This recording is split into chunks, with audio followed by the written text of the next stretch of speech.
Okay.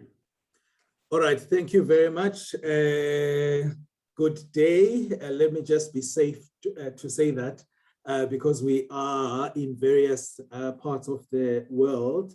Good day to everybody. My name is Andisile Best, and I am a proud member of this organization, and currently an executive within the community-based program in transport infrastructure in a subnational level of South Africa. And it's great to be amongst all of you.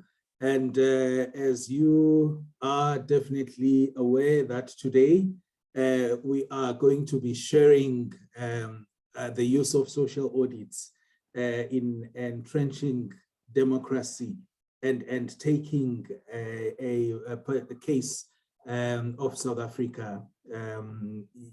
Yes, I can just dive deep into our presentation. By way of introduction, I think I thought it important to position South Africa where it came from, but it got to be reinforced by the new constitution in terms of bringing in new laws that are empowering citizens and also ensuring that there is no discrimination in any aspect of our work. It is also important in that democracy has also been entrenched and given the life basically through this constitution by ensuring that there is participatory governance and also citizens participate democratically in the decisions, and they are therefore empowered in terms of this strengthening of democracy. I can also ensure or share that in the work that is done, particularly that aligns with the citizens. I think everybody who is in these circles would know that there is such a principal-agency relationship that exists. But what is important here is that through the social audit, that it actually brings back such power that citizens have, and also reduce or even eliminate that agency role there. And also through social audits, you realize that there is a broadening of citizen-based monitoring through community-driven assessments and also the community mobilization in terms of ensuring that any delivery concerns are dealt with.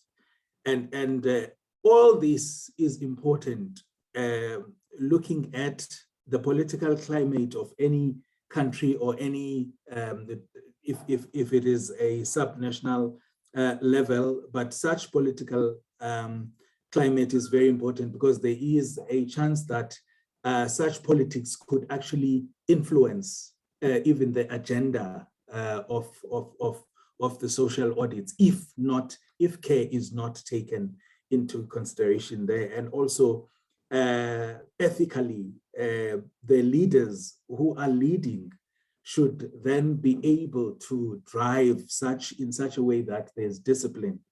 And I think the last point there is to talk about and understanding the entire value chain of actors that are involved in the entire service delivery environment, but highlighting most importantly that feedback which comes from the beneficiaries or the citizens, that should then form part of the next cycle in terms of delivery in the work.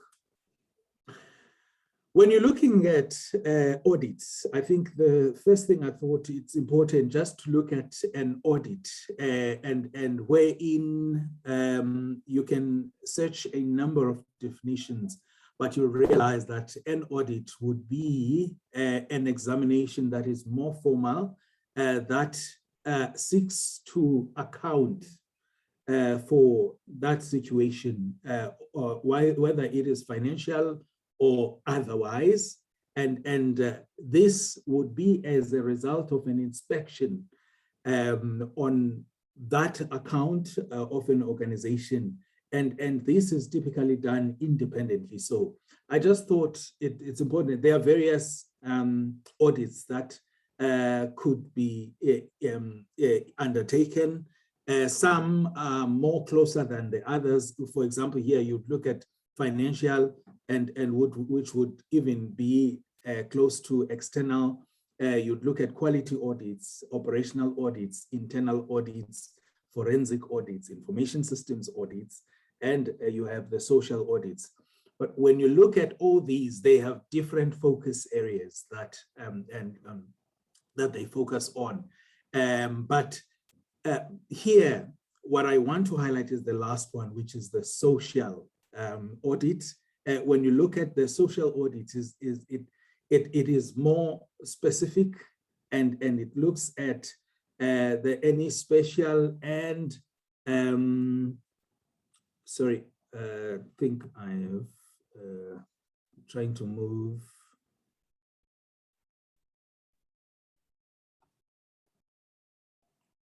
Sorry, okay, that's all right.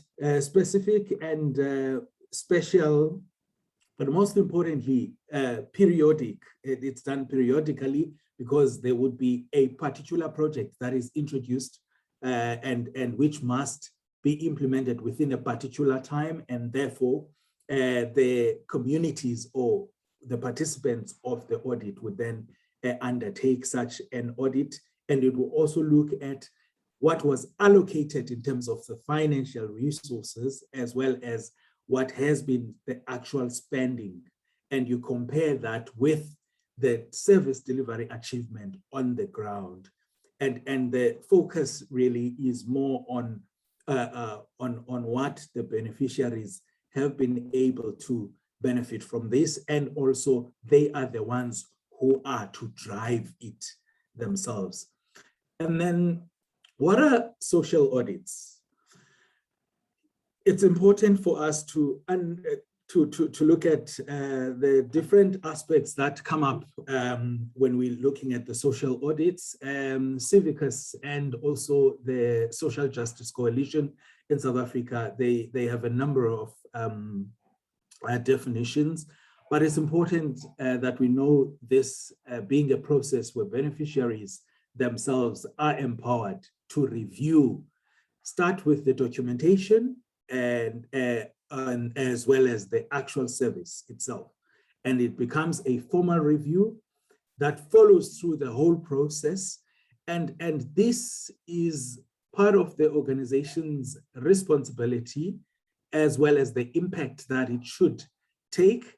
And this assessment is also measuring the extent to which such an organization has achieved the planned objectives, and the aim is then to assess whether such delivery does exist in terms of the plan, was planned for, and the money that was spent was done with the value created, as well as the impact, which looks at the benefit for the citizens themselves.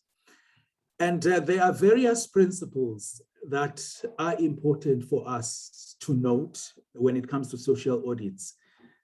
Transparency is key. Through transparency, there is ability of administration and decision-making with an obligation and the full access of information by the citizens. And also the participation. With participation here, the focus is on who is benefiting here. Therefore, those people who are affected must be part of the process. Representation. Here, what is important is that even if it is not that person who is the rightful beneficiary of the service. But you must understand that the person who is to drive the process does receive the consent from those participants or the beneficiaries or the groups that are there. And then the principle of accountability. In all this, it has to happen, and there must be immediate and responses that come from the functionaries in terms of responding to the queries and the concerns that are raised by the people.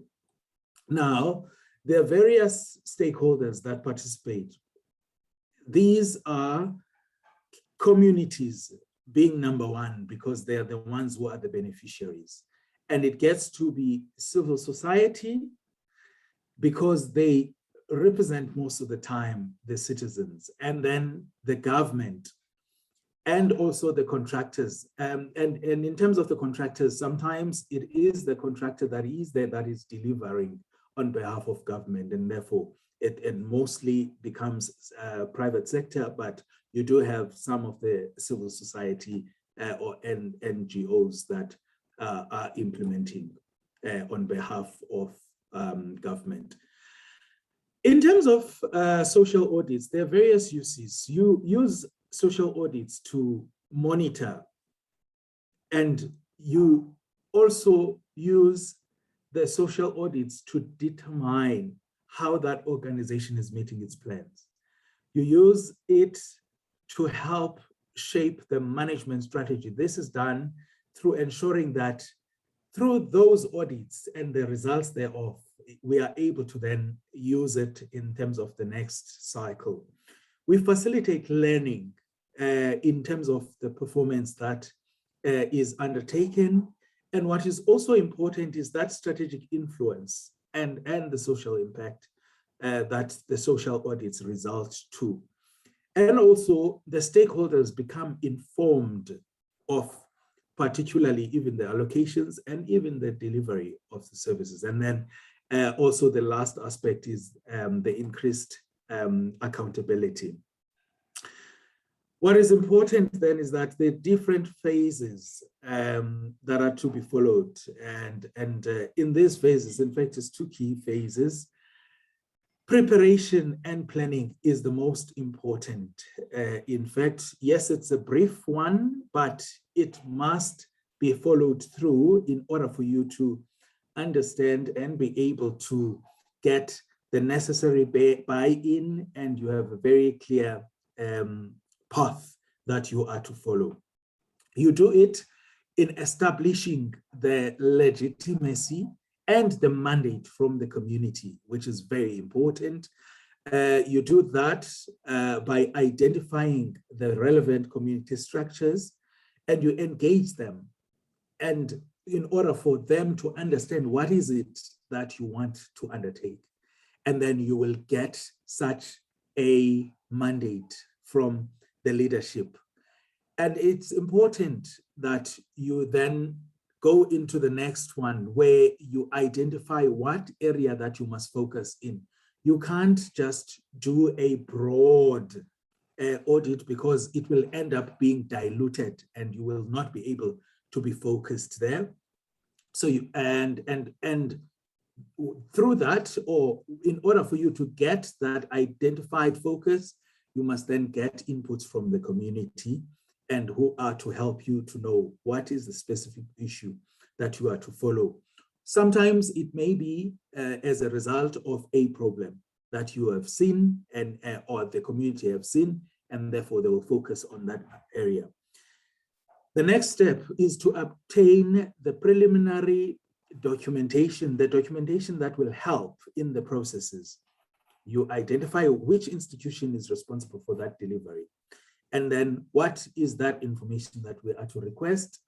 And then we request it and go through it. And then where we have any areas that we need clarification in, we must be clear in terms of requesting that information so that we are informed. And then we get the next step, which is the actual planning. here you ought to have a coordinating team, and then that team will help in terms of mobilizing the participants from the various the community, and then you engage the various stakeholders that are part of that community, and then you can then map your project plan. This is now just introducing a practical case in South Africa where there was a sanitation challenge in KHAYELITSHA in South Africa.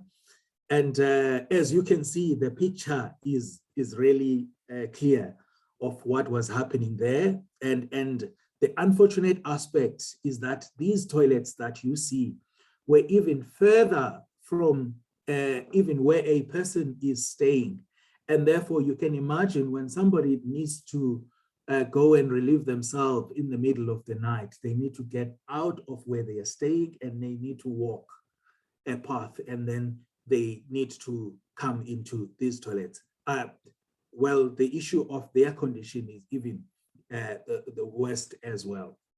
So in the process of engagements then with the social audits here in KHAYELITSHA in Cape Town, started in 2011, where a mayor who was recently put in the office then was engaged. And part of that engagement, in fact, the result of it was that there must be a sanitation summit, which was going to be looking at the janitorial service for communal flushing toilets in the area, which is more predominantly informal settlements. And so the community, what they saw was that in the delivery, there was more of a problem with this rollout being so quick and it's so chaotic.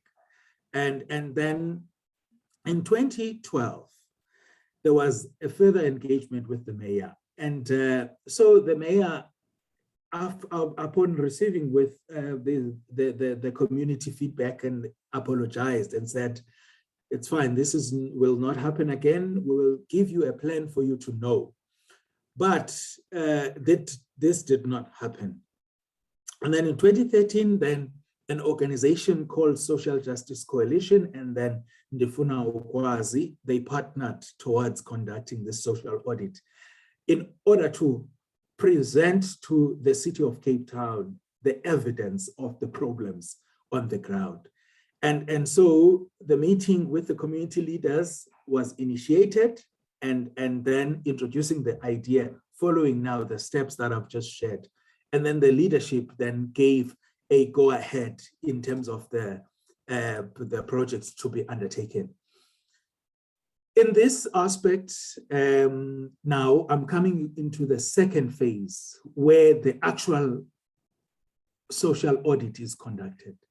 There is a number of steps that must be followed by an institution. And importantly, the institution I'm referring to being the communities that are undertaking the project.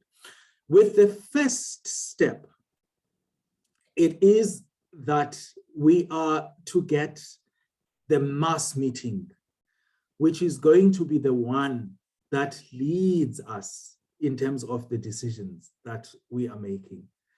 And what is important is that such a delivery, it must be following through to what the community want. And the community must be very much informed. So information and clarity, and they must respond, the leaders should respond to all the questions that come into that. So in terms of, I think I've put the next picture here. Yeah, this was also one of the situation where the toilets are not working. You would find these temporary toilets that are put, but you also do see that even on the ground, the situation is so bad there, So when we're talking about that step one, of holding that meeting, it's important, okay, practically, it was important that the meeting is held right at the community. So this was in an area called Greenpoint, and the leadership was present in terms of supporting the leaders, and then the community was very engaging and they accepted the idea. More importantly, they looked at the potential benefits of undertaking this, and they also raised other issues. But the bottom line of getting the mandate there was received, which is really what was the purpose. And then we also look at the next step, which was to establish a participant group. And with establishing a participant group, it's important that information is shared. And here also you get the group to go and visit the information, the area that you're going to be presenting, you're going to be auditing, so that if anyone is not clear, this can be done and dealt with the whole team that is there. And then the next step that is to be followed there is the preparation and the actual training for the participants. The preparation and training is important so that people who are participating, they understand even the methodology that is followed, and they can be able to brainstorm, and they can be able to even compare the information in their own experiences as the participants that are there.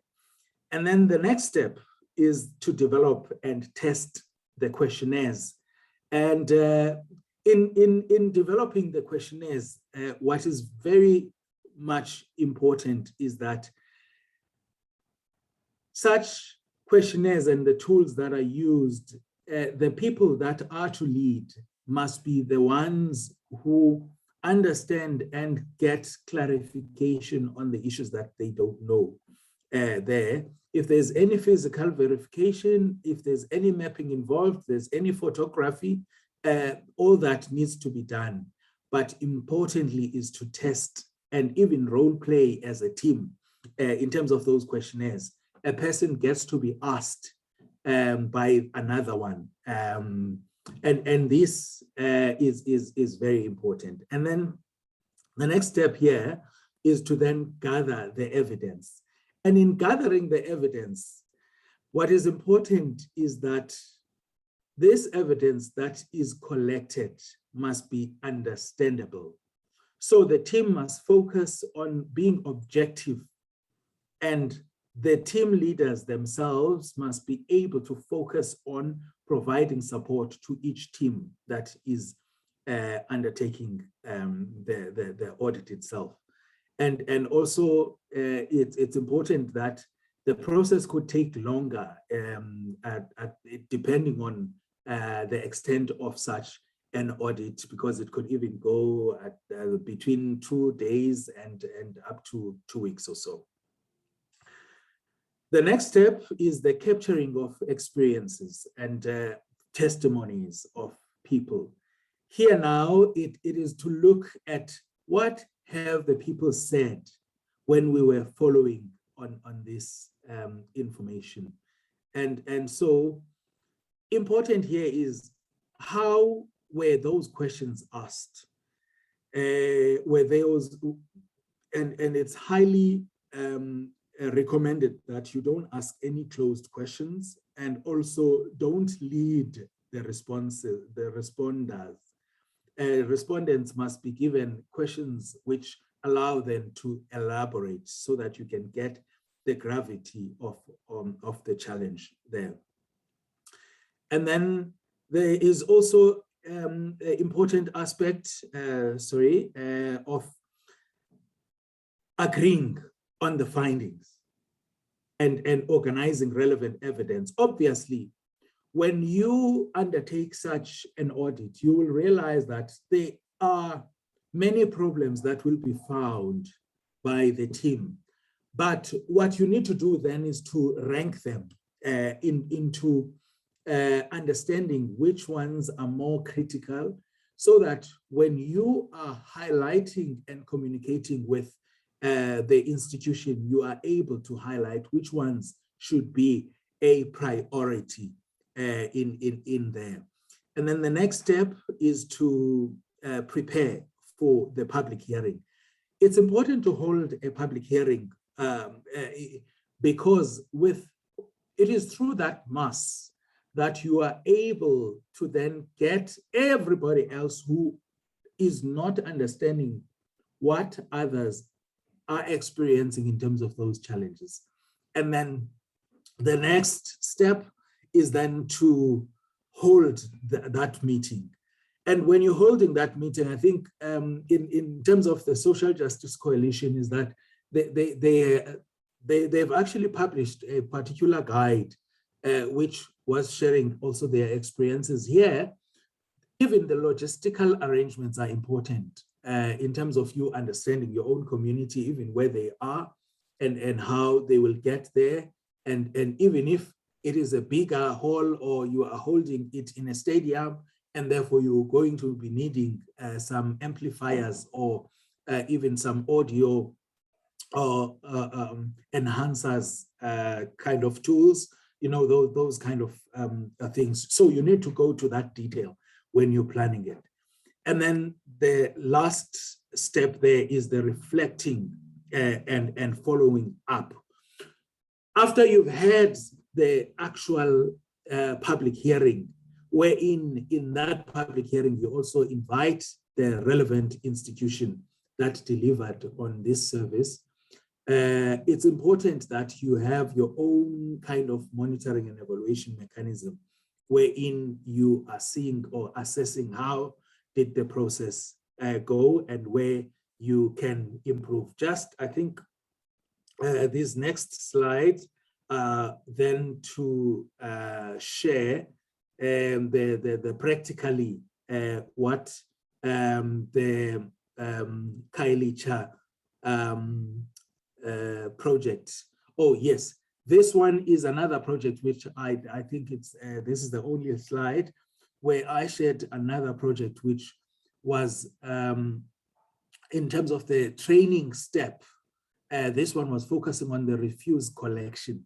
In the training step here, the focus was on training 70 people in different phases. The first phase focused on team leaders, and then the second phase focused on the broader community. And there were presentations from government, and then the discussion of the methodology itself, and then the briefing of the participants by city speakers, in terms of the city being the municipality involved. And then there were presentations in terms of how this should be happening, this process. And then you get the necessary counselor to address people. This is just one example that I shared here. And in terms of the planning for the field work, here, the Social Justice Coalition, they actually used the official information that was made available for them in terms of the interviewees and also to verify the delivery on the ground. And it's also important that using those documents that have been provided is to assess and see what is the actual outcome of that assessment. So in this situation was that there were 31 janitors that were interviewed, 193 residents, and then they physically verified 538 toilets, looking at their existence and their condition.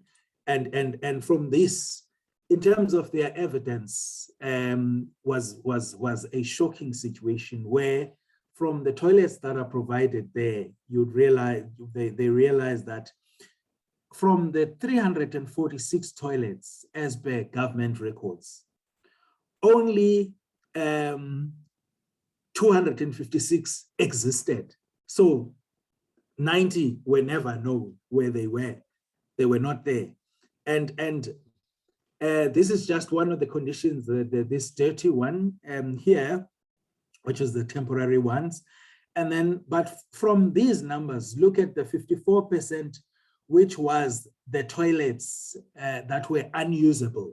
Over half of them, of this 256 that was there. And then 68% of the toilets that were serviced. And so it means the others were not serviced. And so if it's not serviced, then it's not usable at all. And then of the numbers, 66% of the toilets were damaged. So it gets to show you how serious the situation was there. So looking at over this, this janitorial service, but in the public hearing, because people were so much interested in this delivery of service, so they attended in numbers, so there were over 400 people, and with other stakeholders, including senior officials of the municipality, as well as other departments such as the National Department of Environmental and also the monitoring, performance monitoring and evaluation. And the findings were presented, and the residents reinforced the findings with their testimonies, and the city that was there, they were able to respond directly to the challenges that were there.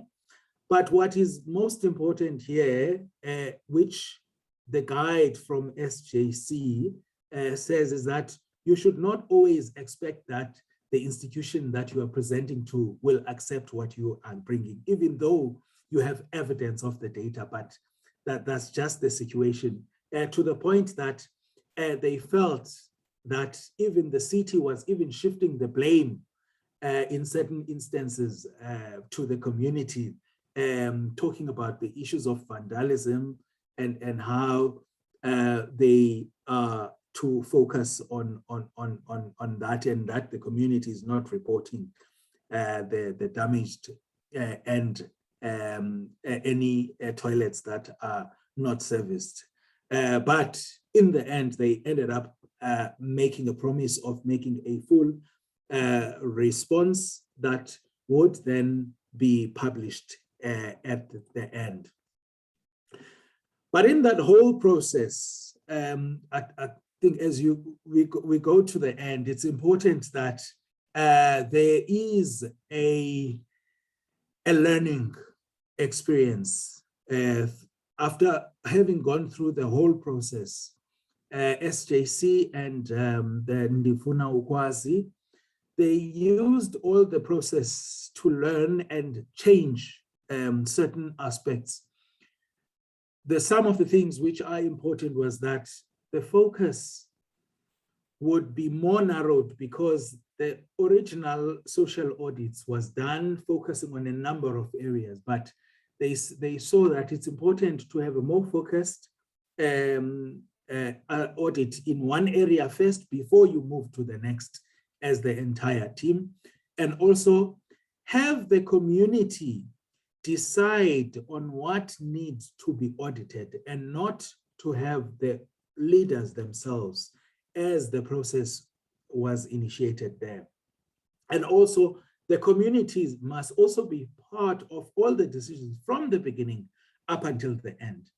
And also some community members to be included in the core group that is established, in order for them to share those practical and lived experiences. And where possible, expand the group of all participants to involve the communities, even from the designing of the questionnaires and analyzing of that evidence, not just those core teams. This is also, they found it very useful.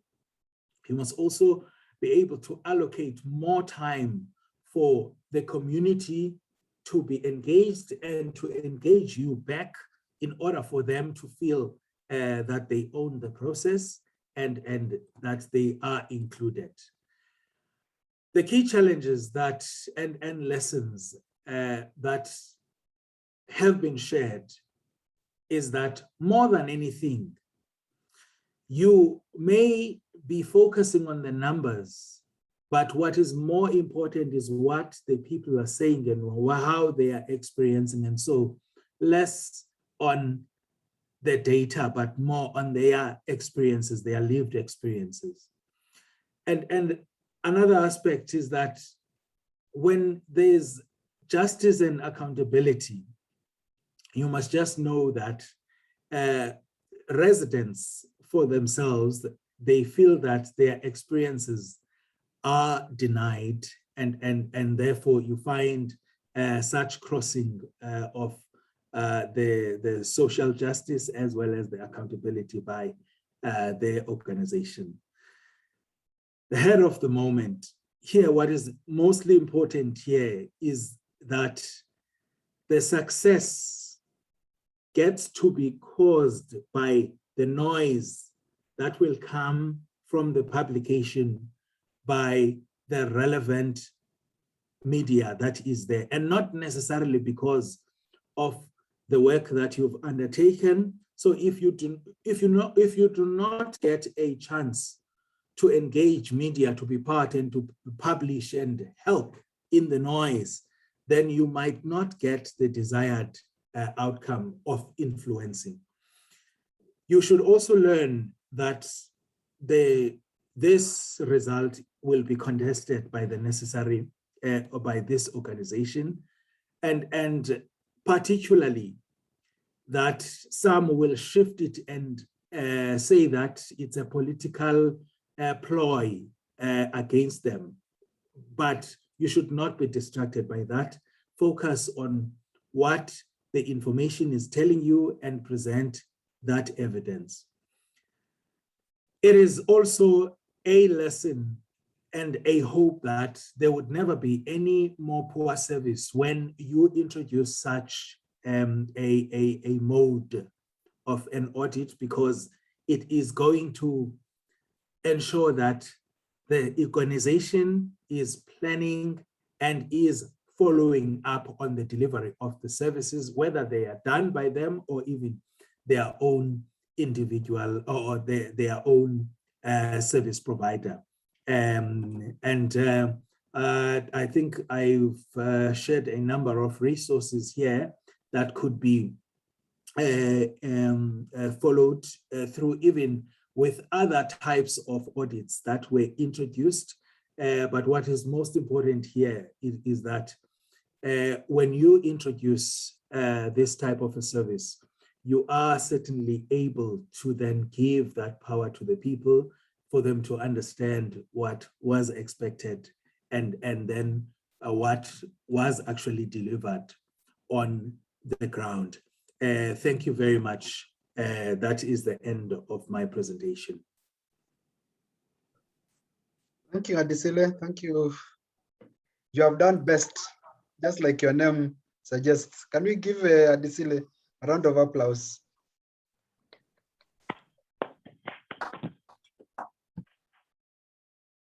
Yeah, thank you very much, and grateful for these insights. Possibly what I've seen in the chat are more of comments than questions, but possibly I can allow our colleagues just to unmute yourself and raise any comment that you might want clarified by Andisile.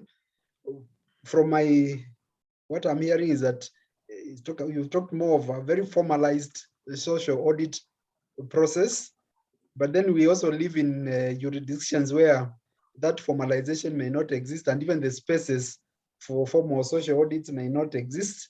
And so in some cases, then we are challenged to engage in activism so that we can have some voice add and get some also accountability to come through.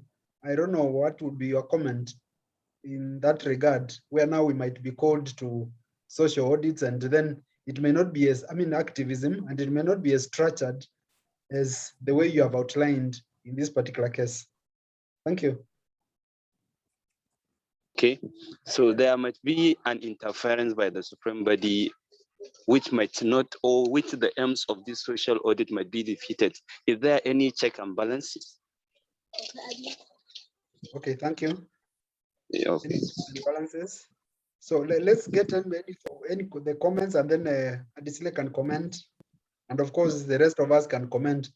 In community development, we always have a voice and a say.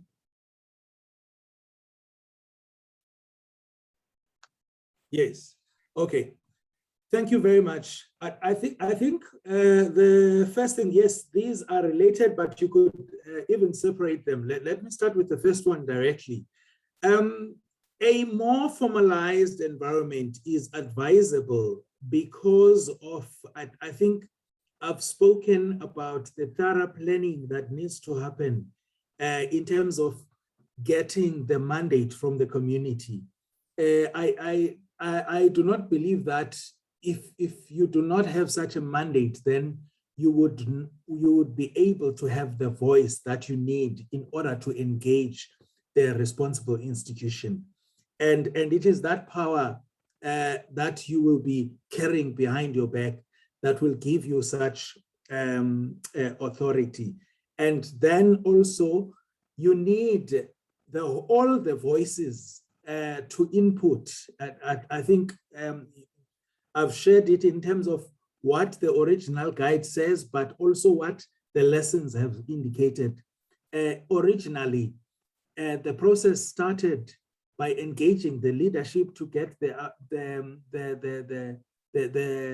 the suggestion on what to focus on, and then you go to the community in terms of getting the mandate. But then in the end, you realize that, in fact, what matters is that all the people to be part of those decisions. And it would not be possible without having brought the people into a formalized kind of an engagement. And then also even the aspects of trying to capacitate the people who are to lead. If you don't do that, you will find that people are working haphazardly and not having the same understanding of how the execution of the program is, as well as even the methodology that is followed. And so you would really struggle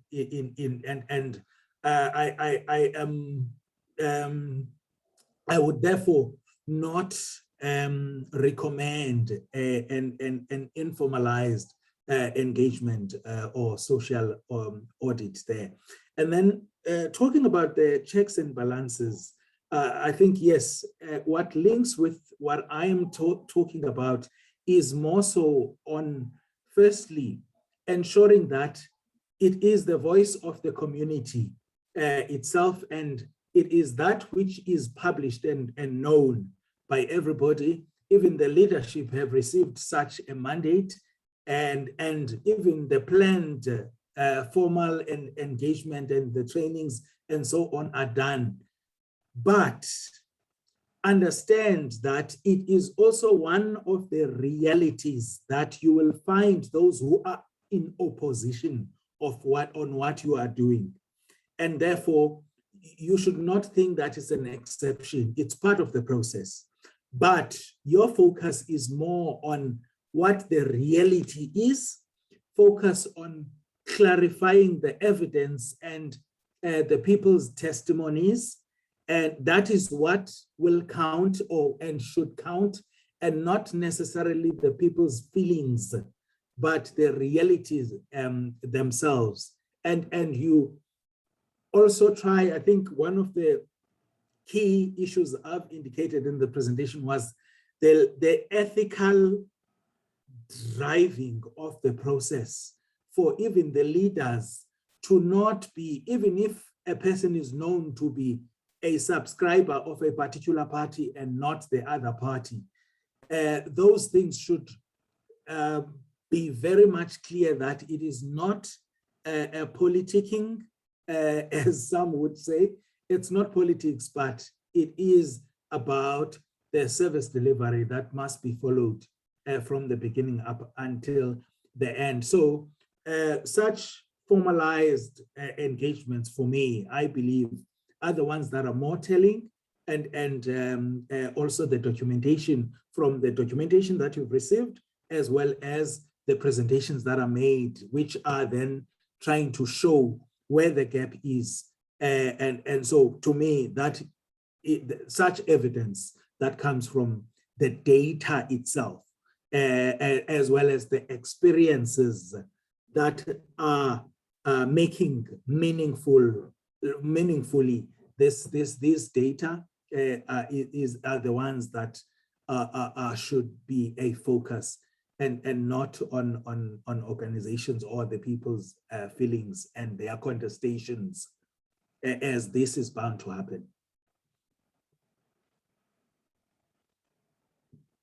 Thank you very much, Andisile.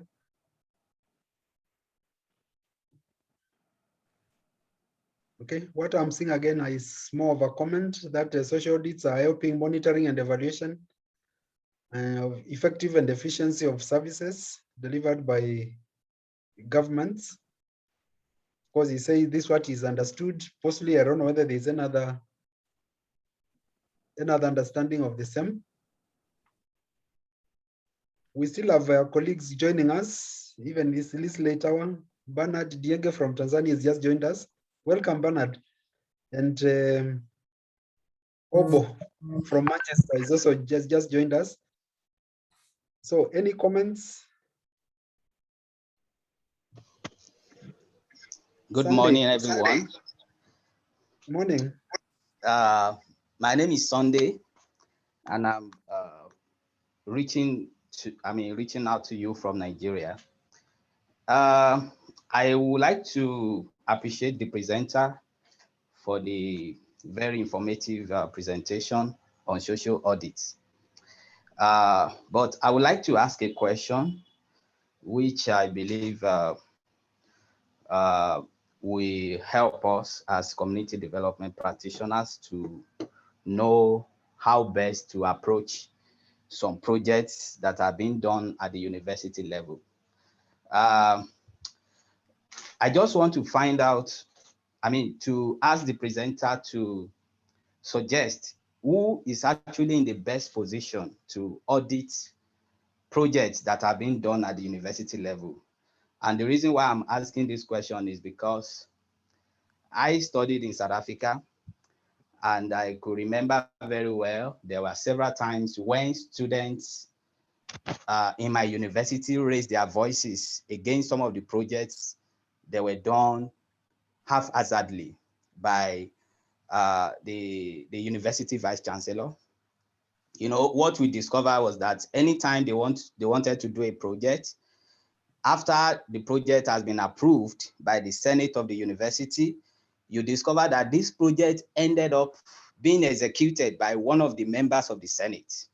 Although they will not say directly that the project was awarded to one of their members, but you still get to know that at the end of the day, one of the members of the Senate got the contract, and you discover that if they say that they were going to build, let's say, for instance, 10 blocks of classrooms, and the money was awarded for that project, you discover that at the end of the day, it's only 5 blocks of classroom that were done. And most of the time, students raise their voices against such corruption that is going on in the university. But you see that they don't take students seriously. And I was wondering if there could be a kind of intervention from maybe non-governmental organizations to also look into projects that are being done by our institutions of higher learning. So I just want to ask, to suggest, who do you think is in the best position? Should NGO also be involved in social auditing of university projects? Okay, best. All right. Thank you very much. Yes, okay. The first one is who is best positioned to audit the projects by universities? I think if we're following the principles that I've just presented for social audits, is that it should be the beneficiaries themselves and with the support of the stakeholders that are within. And this does not just happen though, there has to be that openness and transparency, which is also part of the principles, that transparency of knowing what has been planned for, and that I expect it to be published. How much money has been allocated for that, which I also expect it to be published. I think the speaker also shared a challenge which has been experienced in a number of organizations, even in South Africa, that of potentially corrupt allocation of work to relatives or even somebody that is known to a particular leader in an organization. And I believe this is more of my personal belief, also aligned with the experiences that I have seen, that open contracting processes would actually deal with such potential corrupt activities where Andisile based cannot allocate it to allocate work to their crony, and also the governance that structures that are functional within different organizations, which are independent, and you have somebody that does not participate in different structures, from specification to evaluation to adjudication of the work. You have different participants. You don't have somebody who doubles up by participating from evaluation and then they go to adjudication as well, wherein they would find themselves being a referee and a player. That's the first part. So I think the simple answer is that the beneficiary is the most suited when it comes to this aspect. And then the second one that I've noted from the chart was focusing on the challenge and the fear of exposing leaders that are corrupt. I think this aspect, it's highlight social audits are not highlighting individuals. I think more so at the end, as I was sharing that, even the leaders themselves, it must not be the community leaders who even decide on any aspect, but you leave the power to the broader community. So when it is a community and a mass decision and a resolution for that, then who is going to blame a particular individual? I do not believe so. And I also think that it is also an aspect of empowering the citizens themselves to know what it is that they should be expecting, and therefore them to eloquently be able to communicate and share and ask for our demand such a positive response from the institution. And so it can't be an individual who will then fear. If you are backed by the broader community, I should think that people should feel when we are united, we can never fall. No one will break us as the community.